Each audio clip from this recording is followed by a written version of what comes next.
Depuis bientôt 5 ans, l'incubateur Pull-Up de la Commission nationale femmes entrepreneurs à la Fédération des entreprises du Congo organise annuellement un salon dénommé Salon de la jeune femme entrepreneur congolaise.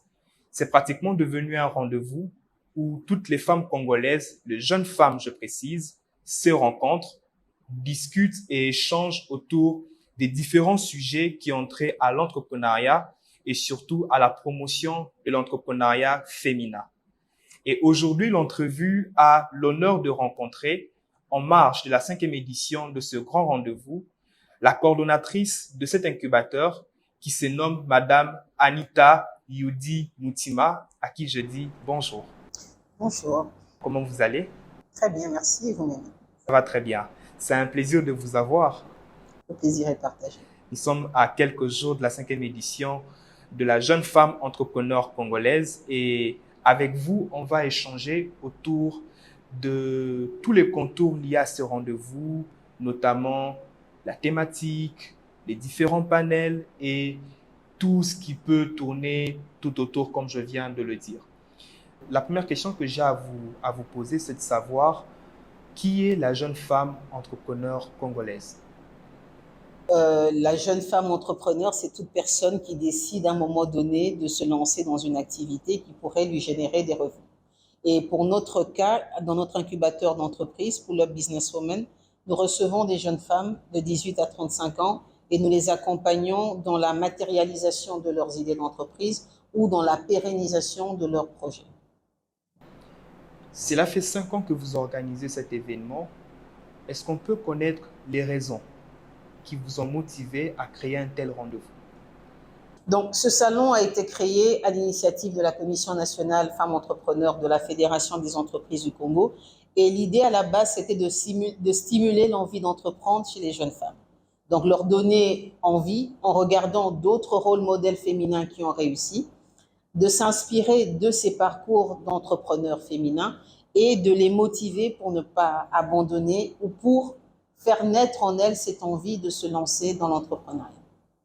On est à quelques jours de la 5e édition qui va traiter de la thématique entrepreneuriat vert, innover, impacter et prospérer. Quels sont les sentiments qui vous animent, vous, en tant que coordonnatrice de cet incubateur, à quelques jours de la 5e édition? Il y a quelques jours, beaucoup de stress dans l'organisation, ça c'est sûr. Mais sinon, on est content de voir cet événement se pérenniser et devenir vraiment un rendez-vous incontournable pour les jeunes femmes entrepreneurs. Et maintenant, nous recevons de plus en plus de monde, donc il n'y a plus que des jeunes femmes qui viennent à ce salon, il y a des jeunes hommes aussi qui viennent parce qu'ils sont sensibles à la thématique et aux thématiques que nous abordons au sein de notre incubateur, et ils sont également sensibles à la manière dont nous conduisons nos séances de coaching, nos séances d'encadrement, et nous sommes heureux de voir notre salon s'ouvrir à un public de plus en plus large. Ils ont accès à tous les avantages, ces jeunes hommes? Est-ce que vous entendez par tous les avantages? Si c'est un programme destiné aux jeunes femmes entrepreneurs, est-ce que les jeunes hommes ont également accès à tous les programmes et à tous les avantages? Le salon est ouvert à tous, femmes, hommes, jeunes, vieux, parce que c'est un lieu où on présente des réalisations, il y a des exposants qui sont là. Donc le salon n'est pas limité qu'aux seules jeunes femmes. En ce qui concerne notre programme d'accompagnement, notre mission est dans notre nom, Pull-Up Businesswoman. Donc on s'adresse principalement aux jeunes femmes, comme je l'ai dit tout à l'heure. Il est vrai que maintenant, nous avons des demandes de jeunes hommes qui souhaitent intégrer notre programme d'incubation et nous mettons un point d'honneur à ne pas les refuser, mais nous avons un quota que nous respectons et qu'on essaie de ne pas dépasser. Alors, très rapidement, on va parler de la thématique de la 5e édition qui traite de l'entrepreneuriat vert. D'abord, c'est quoi l'entrepreneuriat vert? L'entrepreneuriat vert, pour faire simple, c'est un entrepreneuriat qui mêle les notions de durabilité et de rentabilité. En abordant cette thématique dans cette 5e édition, quelles sont vos réelles attentes? Quels sont les résultats auxquelles vous vous attendez au terme de ces assises? Donc, l'idée ici, c'est de sensibiliser les jeunes qui veulent se lancer dans l'entrepreneuriat à la notion de développement durable. Les jeunes qui se lancent doivent intégrer le fait que nous avons le devoir de préserver cette planète parce qu'on n'en a pas deux. Du coup, ils doivent prendre en compte, ils doivent être sensibilisés à tout ce qui est notion de développement durable, éco-responsabilité, etc., pour permettre que dès le début, dès qu'ils mettent en place les solutions, leurs innovations et tout ce qu'ils peuvent proposer pour le développement, qu'ils aient déjà ces notions d'éco-responsabilité intégrées dans leur projet. Lors de ces assises qui s'ouvrent dans quelques jours, il est marqué la présence de Son Excellence Madame la Ministre d'État en charge de l'environnement et développement durable, qui d'ailleurs est la marraine de cette 5e édition. Est-ce que vous pouvez nous en dire plus sur son implication et son accompagnement à cette 5e édition? Oui. Donc, la ministre d'État a accepté de parrainer l'événement, d'abord parce que c'est une femme et qu'elle a été sensible à notre plaidoyer en faveur des jeunes femmes entrepreneurs. Donc, elle venait soutenir ce projet porté par des femmes qui s'adressent à des jeunes femmes, premièrement. Et deuxièmement, c'est son ministère de tutelle, parce qu'on va parler d'environnement, de développement durable.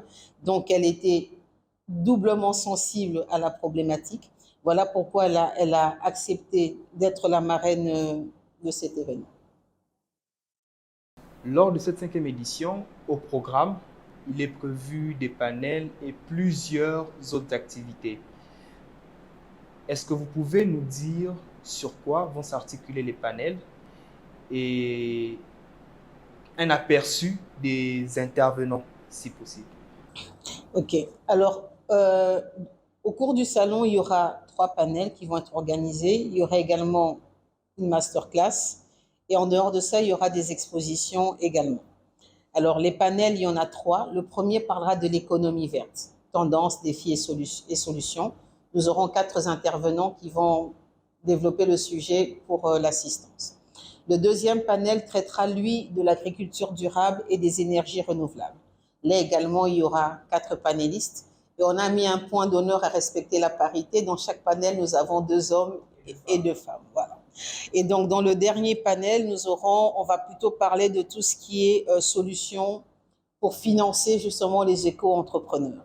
Et donc là aussi, nous aurons 4 panélistes qui vont parler de tout ce qui est mis en place et par le gouvernement et par le secteur privé pour financer les éco-entrepreneurs. Il y a un élément au programme également, il est prévu de décerner le prix de la meilleure idée verte au meilleur candidat, à la personne qui aura présenté le meilleur projet allant dans le sens de l'entrepreneuriat vert. La question qu'on aimerait savoir, à ce jour, combien de candidatures avez-vous déjà reçues? Alors, on a arrêté les candidatures. On a arrêté les candidatures il y a 3 jours maintenant. Et nous avions 397, on va dire 400 si on doit arrondir, projets soumis à travers la République. Et donc là, on va en retenir une dizaine plus ou moins qui seront soumis à un jury pour désigner la meilleure idée et recevoir le prix. Alors, à cette 5e édition, il est également prévu de remettre le prix au vainqueur de la meilleure idée verte. Ce qu'on aimerait savoir, à ce jour, il y a eu combien de candidatures reçues? Alors, à ce jour, on a près de 400 candidatures reçues et les soumissions ont été arrêtées il y a 2 jours exactement. Le vainqueur de cette meilleure idée verte sera désigné sur base de quels critères? Bien, de quels principaux critères? Alors, dans le thème du salon, nous parlions d'innover, d'impacter et de prospérer. Et donc, le vainqueur de ce prix sera désigné justement par rapport à ces 3 aspects. En quoi est-ce que son projet est innovant? En quoi est-ce que son projet impacte de manière positive l'environnement? Et bien sûr, est-ce que ce projet permet de générer des revenus? Alors, on tombe déjà vers la fin. C'est l'avant-dernière question que je vous pose.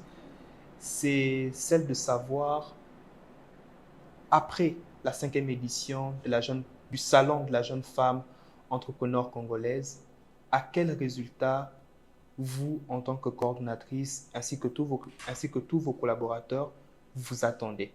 Quels sont les résultats auxquels vous vous attendez au terme de cette 5e édition?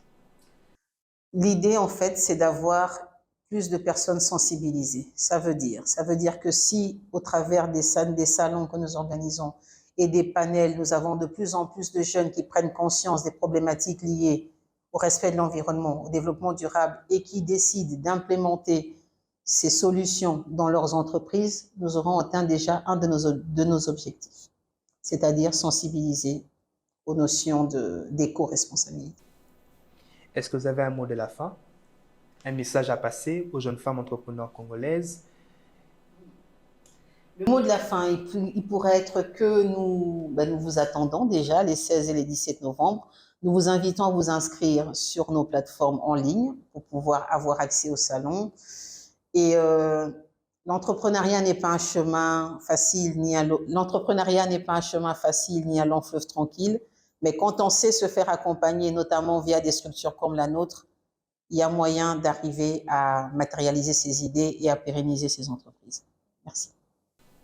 Alors, c'est ainsi que s'achève notre conversation avec Madame Anita Yudi Mutima, qui, je rappelle, est coordonnatrice de l'incubateur Pull-Up à la Commission nationale des femmes entrepreneurs de la Fédération des entreprises du Congo. Nous vous donnons rendez-vous du 16 au 17 novembre prochain, où on va parler de la thématique entrepreneuriat vert, innover, impacter et prospérer. À très bientôt, et l'entrevue se fera le plaisir de vous faire vivre les grands moments de cette 5e édition. Merci.